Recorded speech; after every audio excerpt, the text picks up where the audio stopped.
লাল হলুদের দাপটে বিপর্যস্ত এয়ারফোর্স। ইন্ডিয়ান এয়ারফোর্সকে উড়িয়ে দিয়ে ডুরান্ডের অভিযান শুরু করলো ইস্টবেঙ্গল। ডুরান্ড কাপের প্রথম ম্যাচেই দাপট দেখালো ইস্টবেঙ্গল। সোমবার যুব ভারতীতে তারা 3-1 গোলে পর্যুদস্ত করলো ইন্ডিয়ান এয়ারফোর্সকে। এদিন ইস্টবেঙ্গলের হয়ে গোল করলেন ডেভিড দিমিত্রি এবং সাউল ক্রেসপো। এদিন ম্যাচের শুরু থেকেই আক্রমণাত্মক মেজাজে ছিল ইস্টবেঙ্গলের প্লেয়ারেরা।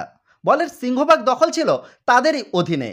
মাত্র 2 মিনিটের মধ্যেই গোল করে এগিয়ে যেতে পারত তারা, যদিও ইন্ডিয়ান এয়ারফোর্সের রক্ষণভাগের প্লেয়ারদের তৎপরতায় তা হয়নি। উল্টে ম্যাচের 19 মিনিটের মাথায় গোল করে এগিয়ে যায় ইন্ডিয়ান এয়ারফোর্স। সৌরভ সাধুখার ভাসানো ক্রস থেকে দুরন্ত হেডে গোল করে যান সোমানন্দ সিং।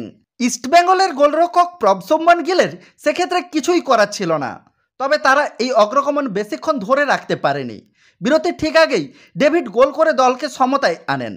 সেক্ষেত্রে মাদি তালালের পাস থেকে বিপক্ষের গোলরক্ষকের মাথার উপর দিয়ে স্কুপ করে বল জালে জড়ান ডেভিড লালেনসাঙ্গা।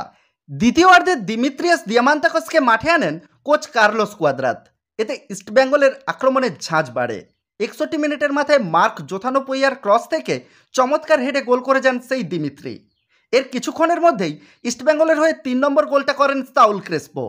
তাকে গোলের জন্য বল বাড়িয়েছিলেন সেই মাদি তালাল। শেষ পর্যন্ত 3-1 গোলে জিতে মাঠ ছাড়ে ইস্টবেঙ্গল। ইস্টবেঙ্গলের এদিনের পারফরমেন্স ছিল চোখে পড়ার মতো। এদিন বারবার চোখ টানলেন মাদি তালাল। স্কোরশিটে তার নাম না থাকলেও দুটো গোলের ক্ষেত্রে তার গুরুত্বপূর্ণ অবদান রয়েছে। আসলে এই দলের মূল চালিকা শক্তিই হলেন তিনি।